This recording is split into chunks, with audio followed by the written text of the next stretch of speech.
Hi there, I'm Jen, this is Remembered Reads, and this is going to be my wrap-up for the last 10 days of January. I did a lot of reading this week because I had some dental work done, so I spent basically the weekend and the end of last week just sitting around reading.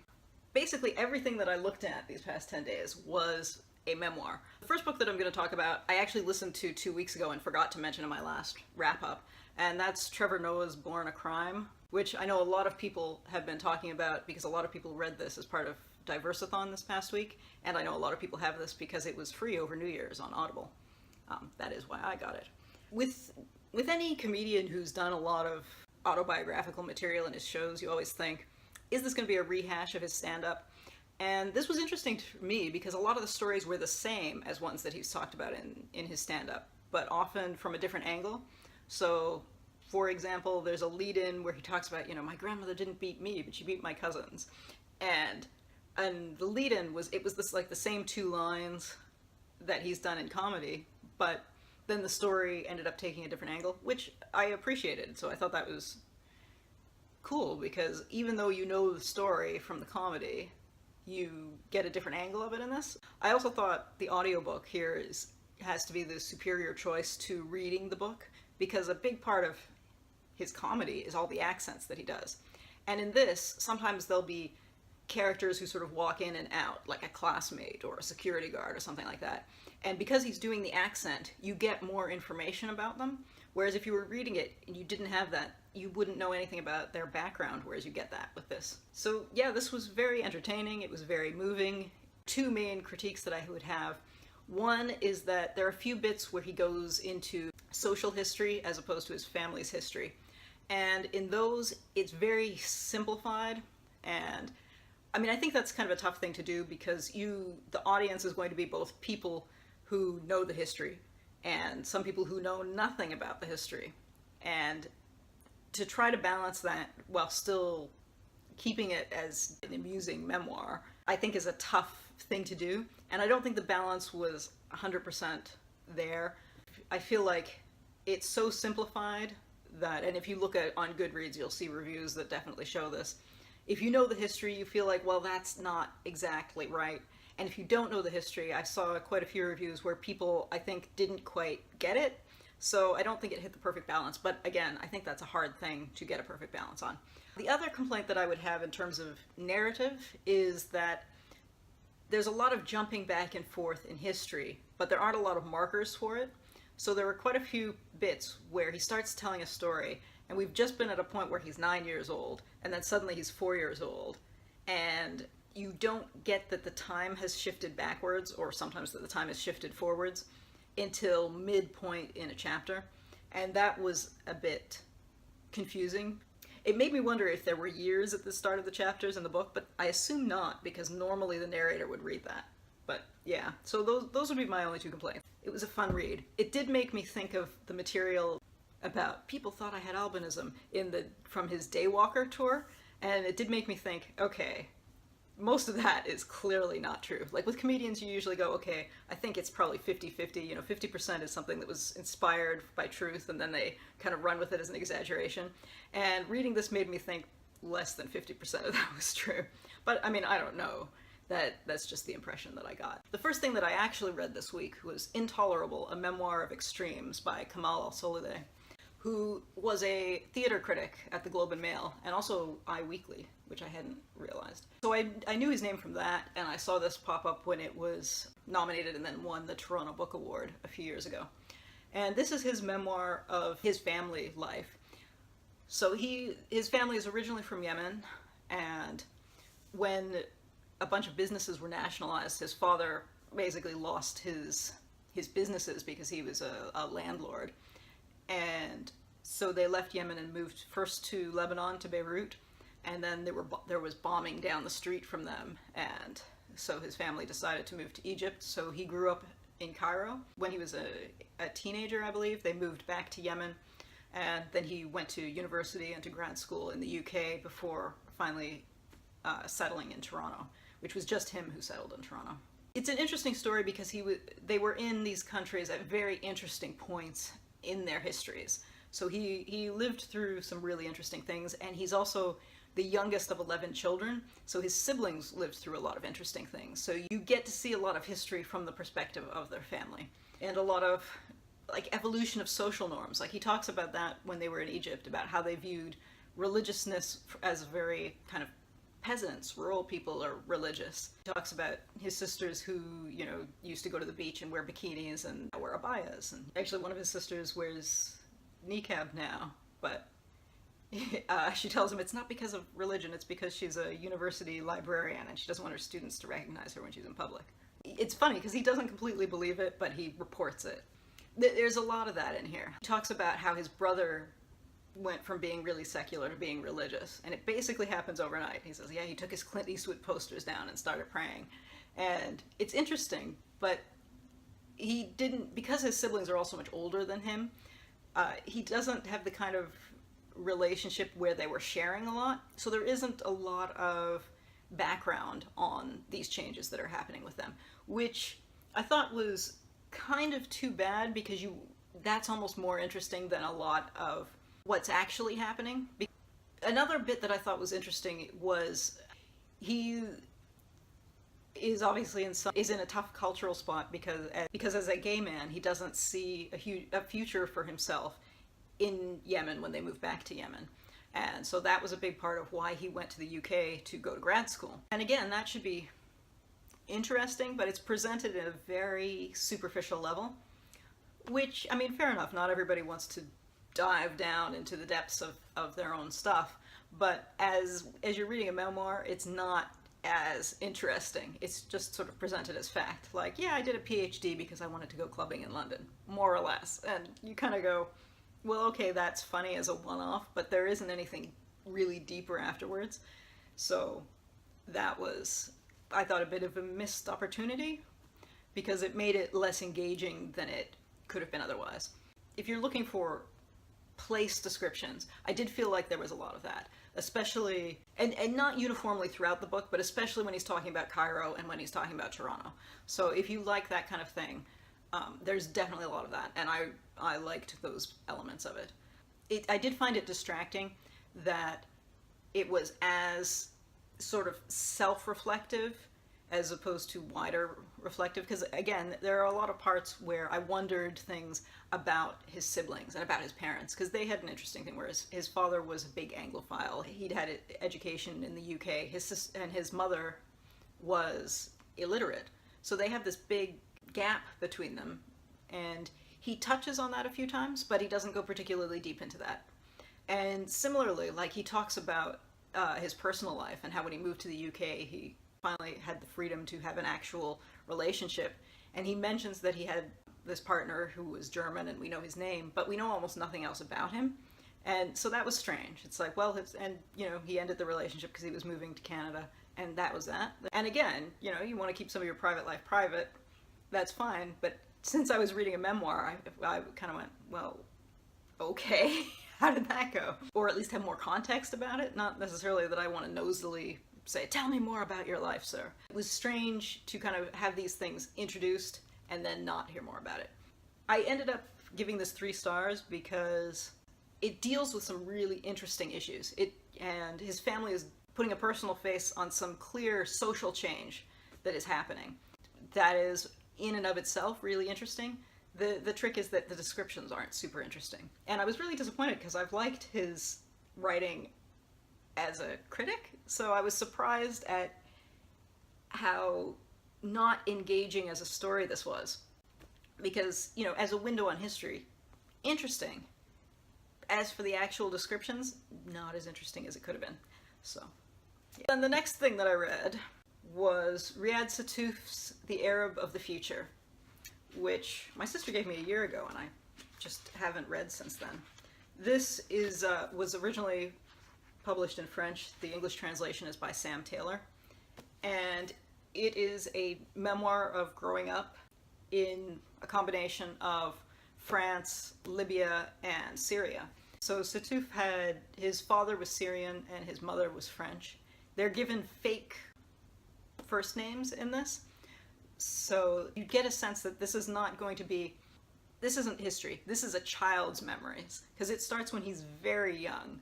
So you think about what you actually remember as a child, and a lot of it is not necessarily the perfect truth, but it's the child's truth.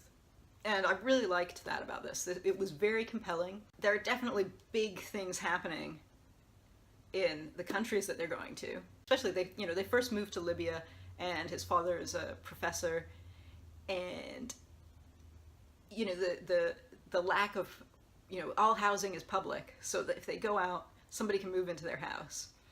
But it's described very much from a child's perspective, and that's the same with everything. Like when he talks about when they go to Syria and he's talking to his cousins, and yeah, it's great. Just the framing. This was one, like, from the first page you're drawn in. And one of the interesting things is each country has its own color. So the backgrounds in Libya are all yellow. The backgrounds in France are all blue. The backgrounds in Syria are all pink. It just feels so much like an authentic description of memory. It was great. This was fantastic. There are, I believe, 2 other volumes that continue this, so I'm definitely going to try to pick those up. So next up, I read something that is not technically a memoir, it's actually a book of essays, and that is The Accidental Asian, Notes of a Native Speaker by Eric Liu, who was a speechwriter for Bill Clinton. This was written in the late 90s, and he is a second-generation Chinese American. I think his parents were from Taiwan. It's uneven, I will say that. The parts that are about his relationship with his parents and that kind of thing are fantastic. They're very compelling. Like, he talks about, after his father dies, some of his father's old classmates from Taiwan made up a memorial book. And he talks about how he can't read most of it and what that means to have, his mother translating it. And he thinks, the bits of, I should work on my language skills, but do I have time for that? And which I think is a very sort of classic second-generation immigrant family thing. He also talks a lot about how his parents weren't very much like the stereotype, which I thought was interesting. He talks about things like his father's name and how he doesn't take an English name, but he semi-anglicizes it. He actually said something really interesting, which was interesting for me, because I know a few people socially in Canada who have a surname that's spelt the same way, but that pronounce it differently. Whereas I know he and some other Chinese American authors even that I've seen pronounce this Liu, whereas everybody that I know back in Canada who has this surname pronounces it Liu. So that was surprising to me, and he talks about that, so that was interesting for me. As the book progresses, it becomes less memoir-esque and more about society, and that I thought was a bit of a weaker point. He talks about sort of cultural assimilation, and he's using the analogy of Asian Americans and Jewish Americans. And it gets tricky because he goes back and forth between saying that Asian American isn't sort of an artificial identity because there are so many different cultures within it. And when he's talking about the Jewish comparison, he's clearly talking about like Ashkenazi Jewish comparisons, but never specifies that. It's still an interesting discussion about how assimilation works in an American context, but because it was essentially talking about a really broad group of cultures and a much narrower culture, it didn't seem like quite the connection that I think he wanted it to be. There's also a bit where he's talking about his wife's family, and he's talking about assimilation from the perspective of intermarriage. I think the numbers that he uses at this point, and again, this was written in the 90s, are that 50% of Asian American men and 55% of Asian American women marry outside of their ethnic group. And he talks about his own marriage, and his wife is some kind of white from Louisiana. And he talks about that, and this is one of those things where the broad social picture and the narrower personal picture don't quite connect to each other. So that felt a bit weak. It's one of those things where I feel like he either needed to be much more academic about it or much more personal about it, but trying to connect the two just made it awkward. I thought it was a bit of a weak ending to a book that had some interesting stuff. Yeah, I would say the first half of this is a lot stronger than the second half, but it was still an interesting read either way. Next up I read What Happened to You? Writing by Disabled Women, which is edited by Lois Keith. This is another book that was written in the 90s, and this is by a variety of different, primarily British female writers who are disabled.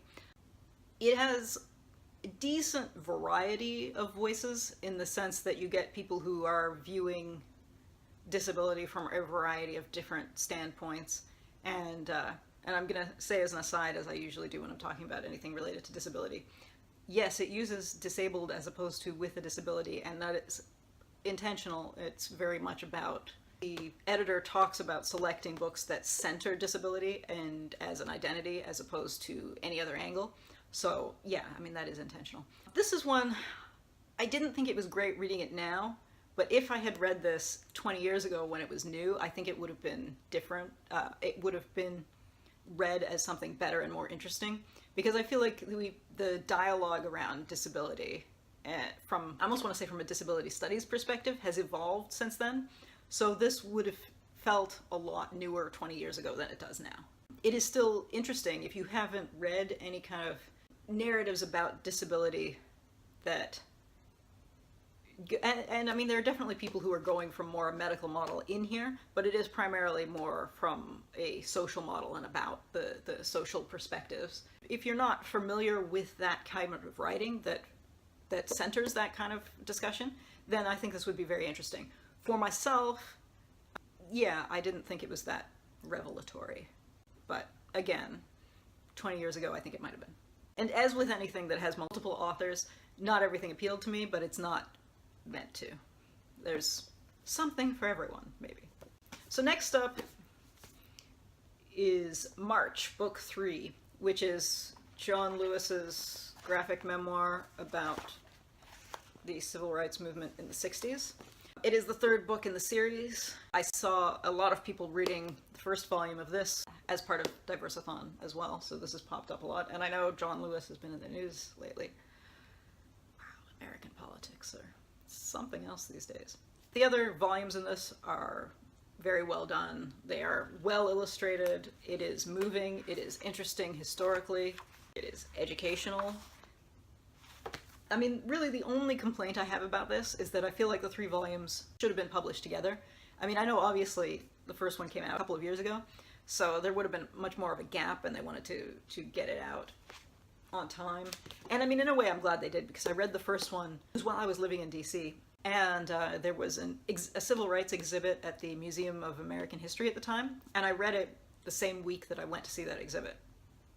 And that was an interesting pairing. So I'm glad it was out then. But just as a reader, I feel like reading the whole thing together would have been a more moving experience, because this one starts with that Birmingham bombing where the group of girls were killed. And because there was such a gap between the final page of book 2 and this, I felt like it wasn't as powerful as it would have been if it was all together. But again, now that all 3 are out, future readers, you know, you could read this all together. So that's a very time-limited complaint. But yeah, otherwise this is great. Next up is another graphic memoir. This is Fatherland, A Family History by Nina Bunjevac, or Bunjevac, I don't know, whose family has kind of an interesting story. She was born in Canada. Her parents were Serbian, but when she was 3 years old, her mother took her back to Serbia, so she grew up in Serbia. I keep saying Serbia, but she actually might have been from a Serbian part of Croatia. In any case, they're ethnically Serbians. And her father had been a Serbian nationalist when Yugoslavia was still a single country. And he actually ended up being killed when a bomb that he was making blew up and killed his group of nationalists. So again, this is somebody with an interesting family story. You know, her grandmother was a partisan during the Second World War. Really interesting stuff. I mean, the lead up to the Balkan Wars is really interesting and depressing, but that's not really what this book does. It jumps in and out of history. It kind of has the same problem that a couple of the other memoirs that I was talking about have, in that she doesn't quite have the right balance of the personal and the big scale. So you get some historical bits and then some family bits, and there isn't quite enough of either one. That said, I really admire the art in this. The art is lovely. It's a good-looking book, but story-wise, it wasn't particularly compelling. So artistically, really, really top quality.